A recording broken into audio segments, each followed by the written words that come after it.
Hai, kembali lagi di podcast Aksi Nyata dari Kamu untuk Indonesia barengan sama gue Sandi Luo. Dan seperti biasa sebelum kita mulai, gue akan mengasih salam khas podcast ini. Udah pada hafal dong? Udah dong, bareng-bareng ya. Salam Aksi Nyata dari Kamu untuk Indonesia. Dan podcast ini tayang di berbagai platform.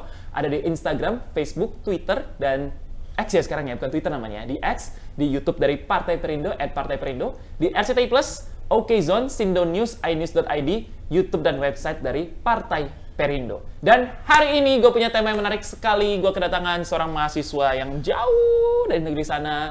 Dia mau pulang dan diajak ngobrol untuk berbagi pengalaman dia kuliah di luar negeri ya. Karena kita pengen bahas peran mahasiswa Indonesia di luar negeri dalam mengenalkan nilai dan budaya Indonesia. Sudah bersama dengan gue seorang mahasiswa Indonesia yang lagi kuliah di Belanda, Rajendra Gibran Alvaro Ramadan. Selamat sore, Mas Gibran. Selamat sore juga Mas Shandy dan selamat sore juga kepada semua hadirin. Oke. Ini boleh balik dulu nggak? Tadi gue kurang hafal namanya soalnya. Ya.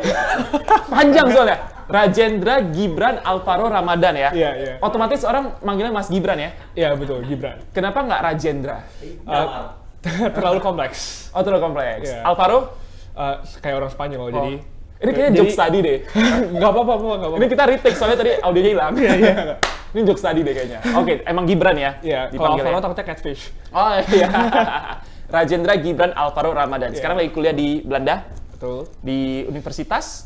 University of Groningen. Groningen, itu di bagian utara Groningen. Oke. Sorry, di bagian utara Belanda. Bagian utara Belanda. Dan itu mungkin kalian tahu Luis Suarez pernah main di sana dan itu tempat tinggal lahirnya Arjen Robben ya? Betul banget. Oke. Betul banget. Jadi kalau yang suka bola kayaknya cukup dekat ya? Ya, cukup. Dengan nama-nama yang barusan. Karena Belanda juga ya punya historical lah sama Indonesia ya. Baik dari ya karena kita pernah dijajah oleh Belanda, ya kan. Bahasa-bahasa kita juga banyak serapan Belanda kayaknya ya gitu. Tapi sekarang berarti semester kelima. Oke. Dan lagi libur? Lagi libur, baru banget setelah Ujian. Oke. Mereka itu 1 tahun itu berarti 2 semester sama ya? 1 tahun 2 semester, tapi di setiap semester ada 2 blok. Ada 2 blok? 2 blok. Jadi intinya kalau kita ngeliatnya bukan 2 semester tapi 4 blok. Oke, 4 blok. Tapi sebenarnya kalau mau dilihat ya 2 semester. 2 blok gitu ya. Betul. Jurusan apa Gibran di sana? Economics and Business Economics. Oke. Apa yang membuat Gibran mau kuliah di Belanda dan ngambil jurusan itu? Oke. Mungkin pertama saya dari dulu emang kepingin ya dari kecil kuliah di Eropa. Dan yang kedua, saya memang sejak saya COVID saya jadi sering kayak belajar dan baca-baca misalnya ekonomi dan isu-isu ekonomi dan lainnya. Dan akhirnya saya tertarik dan setelah saya melakukan riset dari untuk jurusan ekonomi tersendiri dari semua negara yang tersedia di Eropa, Belanda salah satu opsi yang terbaik. Dan of course yang tadi Mas juga bilang kayak cultural dan juga historical ties-nya antara kita dan Belanda. Dan apalagi mungkin bagi kalian yang belum tahu, kayak mayoritas, mungkin saya nggak tahu persentasenya berapa, mungkin tapi saya yakin lebih dari 80% orang Belanda di sana kayak fasih bahasa Inggris. Jadi kayak kalian kalau ke sana bener-bener kayak nggak perlu bahasa Belanda banget sekali. gitu. Ya, jadi mereka masih paham ya? Masih paham. Dan kalian bisa survive kok murni pakai bahasa Inggris saja. Oke, semester kelima. Betul. Di Groningen dan juga di jurusan bisnis, ekonomi, bisnis. Sudah mulai nyaman dong berarti dengan kehidupan di Belanda? Sudah. Karena kalau 5 semester berarti 2 tahun lebih kan? 2,5 tahun ya, kurang lebih. Ya. Udah nyaman di sana, apa yang paling membedakan Belanda, Groningen terutama, sama Jakarta? Yang paling berbeda? Yang pasti udah beda karena beda kota gitu, tapi apa gitu? Maksudnya ini secara sosial atau secara sosial mungkin, atau secara kehidupan orang-orangnya? Mungkin kalau secara sosial, ya orang-orang di sana mungkin lebih diverse kali ya. Karena di sana kayak ya orang kayak saya ketemu banyak orang dari berbagai background dan saya tahu itu kayak kedengarannya klise banget tapi that's the truth dan itu saya rasa yang paling membedakan daripada misalnya kuliah di sini atau misalnya tinggal di sini. Dan mungkin secara geografis sendiri, yang pertama Groningen itu kota kecil. Jadi saya kalau kemana-mana kayak naik sepeda, paling jauh naik sepeda 20 menit and that's it. Sedangkan kayak saya balik ke Indonesia kemarin kayak naik mobil kayak setengah jam, itu kayak terasa lama banget, terus kayak nggak lama baru keinget setengah jam itu sebenarnya masih terhitungnya cepat di Indonesia. Di Jakarta terutama. Iya, terutama di Jakarta. Dan mungkin yang lain juga mungkin udaranya. Kalau di sana juga dingin ya tentunya karena di bagian utara Belanda, tapi juga kualitas udaranya juga saya rasa jauh lebih bagus sih dari di Jakarta saat ini. Pulang ke Jakarta kaget dong ya? Kaget. Pesawat. Ya wajah saya juga kaget, kulit saya. Oh, kulitnya kaget ya? Iya, kulitnya kaget, shock. Bersih. Nggak bersih-bersih juga sih, tapi mungkin nggak seperti ini. Kualitas udara ya. Ya, ini betul. ngomong mahasiswa Belanda loh, bukan saya ya. No offense, no offense. Tapi nggak, belakangan Jakarta kan juga hujan, Ya. ya kan? Jadi cukup menolong lah untuk cuaca yang lebih betul, cerah ya betul. gitu. Jadi sekarang kegiatannya apa aja selain berkuliah di Belanda? Oke, selain saya berkuliah, saya juga akhir-akhir ini juga aktif berorganisasi. Saya juga join kayak beberapa organisasi sih di sana. Kayak contohnya saya sempat join organisasi PPI, itu Perhimpunan Pelajar Indonesia di Groningen. Oke. Jadi antar mahasiswa Indonesia. Atau saya juga sempat join IBF namanya. Itu adalah? Intinya asosiasi untuk fakultas saya. Oh. Dan ya saya di situ sama kayak orang-orang internasional, dan saya juga sempat join kayak asosiasi lain seperti untuk marketing dan hal-hal asosiasi lainnya. Oke, jadi banyak berorganisasi di sana. Iya. Orang Indonesia juga banyak berarti ya? Di Groningen? Bisa dibilang di Groningen sendiri terlalu banyak. Terlalu banyak? Terlalu banyak. Apa alasannya? Kenapa orang Indonesia banyak yang milih ke sana? Oke, mungkin yang pertama sendiri di situ ada banyak diaspora ya yang tinggal di sana. Dan yang kedua emang kayak University of Groningen juga menjalin kerjasama dengan kayak berbagai universitas di Indonesia kayak program double degree. Nah di situ kayak setiap tahun kayak banyak banget kayak dari UGM, UI, ITB banyak banget ngirim mahasiswanya ke sini. Jadi kayak udah dapet yang full bachelor yang kayak murni 3 tahun di sini di Groningen, dapat lagi anak-anak double degree. Oke. Jadi memang aksesnya juga seterbuka itu. Seterbuka itu. Saya banyak orang Indonesia ya. Dan saya juga sering ditanya kayak, lu kayak homesick gak sih di sini, di Groningen? Dan saya rasa sih enggak sama sekali sih. Karena masih banyak orang yang berbahasa Indonesia di sana ya. Banyak banget. Tahu-tahu ada jajanan Indonesia di sana ya. Ya. Ada yang dagang pastel gitu lewat ya. Enggak, tapi ada jajanan Indonesia justru. Ada jajanan Indonesia di sana? Ada. Kalau nggak salah ada 3 toko Indonesia di sana. Dan cukup digemari ya. Cukup digemari ya, betul. Meskipun ya harganya juga jauh lebih mahal. Beda. Ya beda. Ya mungkin kers kali ya. Oke. Paling kaget dari seorang Gibran apa yang culture shock di sana? Culture shock. Paling Ketika kaget nyampe. mungkin secara akademis. Karena? Kalau di sana kayak mungkin karena 3 tahun juga kayak benar-benar intens. Oke. Dan kayak mungkin bahasa kasarnya kayak lu setiap hari kayak harus bisa ngikutin, lu harus bisa kayak masih punya kehidupan sosial. Tapi di satu saat lu juga setiap minggu harus kayak ngikutin pelajarannya. Oke. Dan itu juga benar-benar susah sih. Oh, jadi tuntut secara akademisnya harus bagus, tapi secara sosial juga nggak boleh ketinggalan gitu. Betul banget. Tapi memang kita mengenal Belanda itu memang sedisiplin itu kan? Iya, betul banget. Disiplin. Terutama disiplin waktu. Disiplin waktu ya? Ya, dan pernah itu, ada cerita apa? Mungkin di awal-awal ini saya nggak proud atas itu. Awal-awal ketika misalnya saya ketemu sama teman-teman saya internasional atau kayak association, awal-awal saya mungkin bisa dibilang yang cukup sering telat. Oke. Tapi ya, again saya nggak proud atas hal itu, tapi nggak lama kemudian saya mulai adapt, dan akhir-akhir ini ya saya jadi ya disiplin waktu sih. Jadi terbiasa dengan cara hidup mereka juga ya? Tepat waktu salah satunya ya? Tepat waktu. Menarik. Bahkan kayak keretanya benar-benar tepat waktu. Mungkin kalian pernah dengar cerita-cerita kayak orang Belanda kayak sekali semenit 2 menit telat mereka udah marah-marah. Dan itu emang fakta. Faktanya di sana seperti itu emang ya? sepunctual itu. Padahal itu bukan kota gedenya ya? Bukan kota gedenya, iya masih kota kecil ya. Tapi udah seperti itu budayanya dan kehidupan orang-orangnya. Menarik. Bagaimana pandangan mereka terhadap orang Indonesia? Orang-orang Belanda ngeliat Indonesia seperti apa? Yang pertama mungkin pandangan orang internasional. Orang-orang Indonesia ramah ya. Ramah, ya. Mungkin yang kedua juga mereka juga enak diajak ngobrol.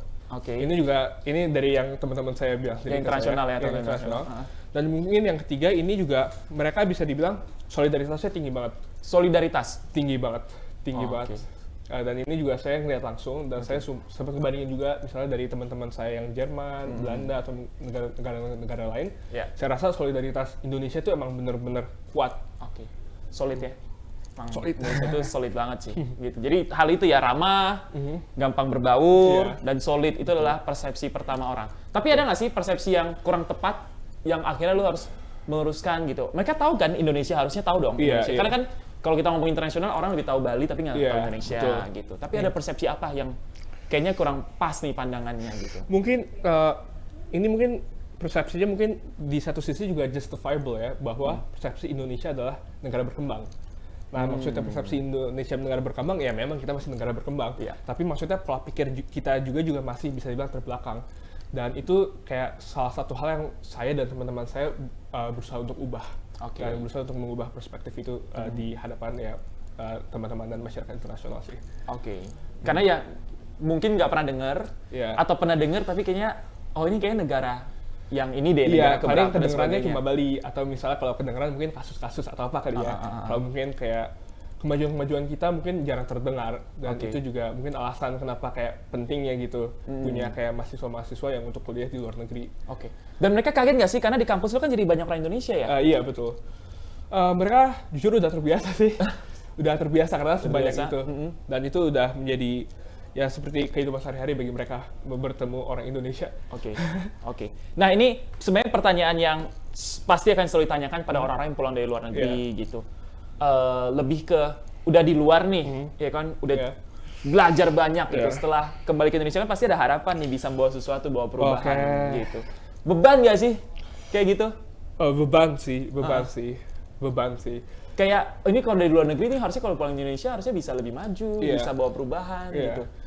Jujur dari saya sendiri itu kayak beban yang sangat berat karena ya nggak banyak orang yang bisa kuliah di luar negeri.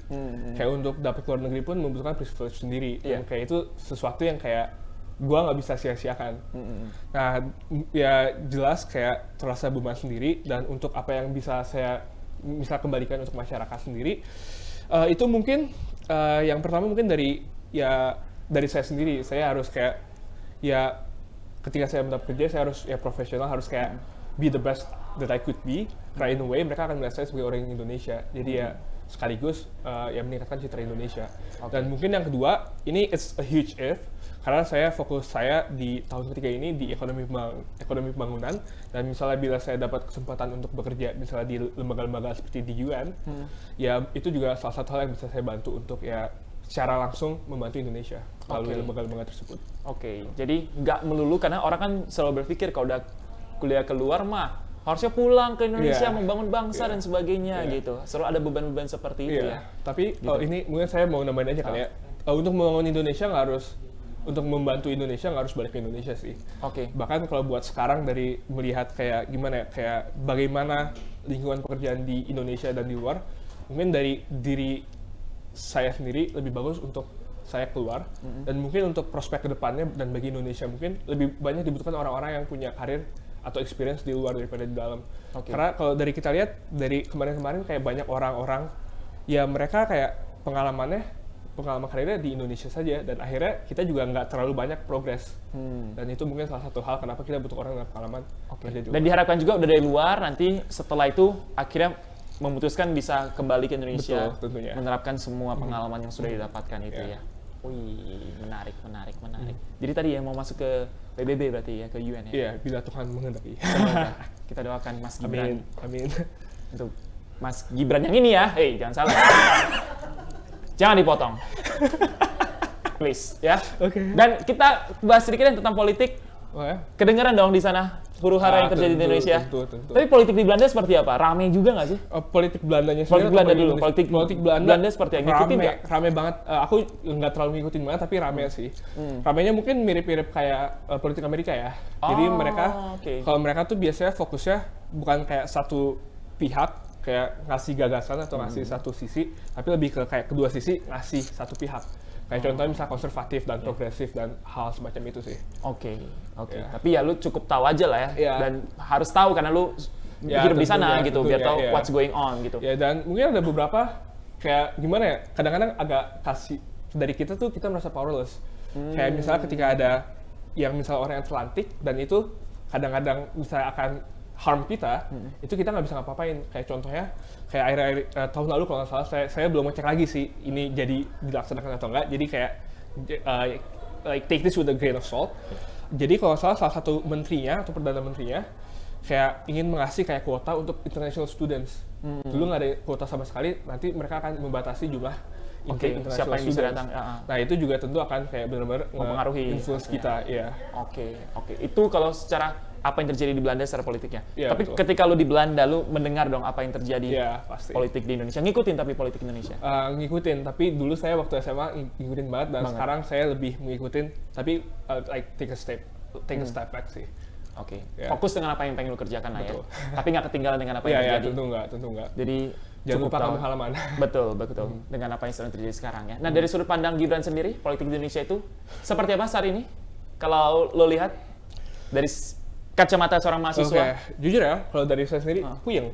Puyeng Itu ya? kata pertama yang keluar dari kepala saya, puyeng sih. Puyeng in a positive way atau? Ya kadang positif, kadang nggak. Kalau di positifnya ya, kayak gimana ya, kayak masyarakat Indonesia ini sangat kayak mengedepankan politik. Dan itu juga salah satu hal, itu sangat bagus. Karena pada akhirnya kan siapa yang kita pilih, itu penting banget bagi kita. Jadi ya bagus lah bagi masyarakat kita untuk kayak benar-benar mementingkan itu.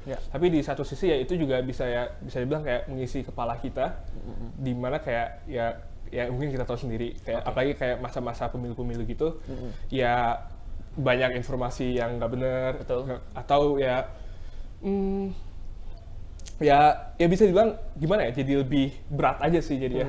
Tapi emang ini selalu terjadi sih di menjelang pemilihan biasanya. Iya, betul. Apalagi sekarang dengan era kemajuan teknologi, makin dekat kan makin rame ya. Dari kita semoga ramainya itu ramai yang positif gitu. Jadi kita juga bisa merayakan namanya pesta rakyat, pesta politik ya. Emang pesta kan? Emang benar-benar kita merayakan kebebasan itu. Ya semoga lah ya semuanya aman dan baik-baik saja. Rencana balik ke Belandanya kapan? Minggu depan sih rencananya. Oke, ini kan kita take-nya Februari ya? Enggak, sorry. Desember ya, jadi November, Desember awal udah balik ya? Iya, Desember awal. Berarti sempat menikmati berapa lama di sini? Kurang lebih 3-4 minggu sih. Sebulan ya? Ya, sebulan lah. Oke, dan selalu pulang setiap di bulan-bulan ini ya? Iya, biasa akhir tahun sih. Karena yang pertama, tiket murah. Tiket murah. Ntar balik juga tiket murah nih? Iya, tiket murah juga. Tiket murah ya? Berarti tips untuk liburan ke Belanda adalah bulan-bulan ini, betul. Tanggal-tanggal ini ya. Atau mungkin cek Skyscanner aja sih kapan paling murah. Udah kangen sama Belanda? Sudah. Apa yang paling dikangenin? Yang dari dikangenin ya teman-teman saya mungkin ya. Dan yang kedua mungkin kayak nggak tahu deh, kayak mungkin bagaimana saya tinggal di sana saja. Ini sesuatu yang sangat abstrak, tapi kayak ya bagaimana Belanda itu saja, bagaimana Groningen itu saja kayak saya udah kangen sih. Iya itu udah bisa dibilang kayak second home, kayak klise tapi ya itu fakta ya. Ya bukan berarti lu nggak kangen Indonesia enggak, tapi kan enggak. Ada mimpi yang mau dikejar, Betul. ada hal yang pengen dikerjakan, dan pasti Indonesia selalu ada di hati ya. Karena kan membangun Indonesia juga. Gitu. Darah daging saya adalah darah daging Indonesia. Betul. Kalau boleh nih kasih tips atau pandangan mungkin untuk generasi saat ini yang pengen kuliah, terutama di Belanda ya, gitu. Apa sih yang harus dipersiapkan supaya benar-benar bisa menjadi pribadi yang siap ketika berkuliah di luar negeri? Mungkin yang pertama sendiri, mungkin mempersiapkan kayak mental kali ya. Yang mempersiapkan mental, apalagi kayak culture shock, terutama akademis dan sosial. Itu dua hal yang paling penting. Karena teman-teman saya banyak, terutama kayak yang double degree, mereka ketika sekali datang ke Groningen, biasa mereka langsung shock. Karena kayak perbedaannya benar-benar intens antara kuliah di sini dan kuliah di luar. Dan mungkin yang kedua juga ya mungkin mempersiapkan dari awal bagi kalian yang mungkin dari SMA, SMP, mungkin udah benar-benar dicicil dari awal. Karena ya siapa tahu mungkin kalian bisa mendapat beasiswa dan sebagainya. Betul. Yang benar-benar beneficial bagi kalian sih. Jadi benar harus balik ke diri masing-masing sih. Betul. Persiapannya dan sebagainya. Dan ya semoga kalau memang punya niat pengen ke sana ya harus diniatin ya. Iya, betul. Apalagi udah di sana kan tinggal di negara orang benar-benar sendiri ya. Iya, benar-benar sendiri. Tapi sekarang teman-teman udah banyak dong, teman internasional, udah. teman-teman Indonesia. Keren. Jadi pengen kuliah lagi? Pengen doang ya, tapi belum ada niat ke sananya ya. Dan pastinya semangat dari Gibran ini sesuai dengan semangatnya Partai Perindo ya, yang selalu produktif, solutif, modern, bersih, berintegritas, peduli dan turun tangan untuk Indonesia sejahtera. Dan untuk mendaftar sebagai anggota Partai Perindo, bisa kunjungi website www.partaiperindo.com atau tinggal klik link yang tersedia di bawah sini. Jangan lupa juga download aplikasi Partai Perindo di App Store dan Play Store atau scan barcode yang tersedia. Terima kasih Gibran, sukses. Kuliahnya berarti berapa lama lagi nih? Insya Allah 1 tahun lagi. 1 tahun lagi ya. Semoga apa yang dicita-citakan, diimpi-impikan juga bisa tercapai ya dengan baik. Dan kita tunggu nama Gibran. Gibran terdengar. Gibran kedua. Harus kita sebut lengkap nih berarti ya. Gibran Alvaro doang nih gue ingatnya, Gibran Alvaro Ramadan. Depannya Rajendra Gibran Alvaro Ramadan. Terima kasih juga untuk Partai Perindo yang selalu bergerak dengan aksi nyata. Semoga Partai Perindo semakin sukses dan maju terus untuk Indonesia sejahtera. Salam aksi nyata dari kami untuk Indonesia. Sampai ketemu lagi di podcast berikutnya. Dah. Marilah seluruh rakyat Indonesia, arahkan pandanganmu ke depan. Raihlah mimpimu bagi nusa bangsa, satukan tekad untuk masa depan. Pantang menyerah, itulah pedomanmu. Hentaskan kemiskinan cita-citamu, rintangan tak menggentarkan dirimu. Indonesia maju, sejahtera tujuanmu, nyalakan api semangat perjuangan, dengungkan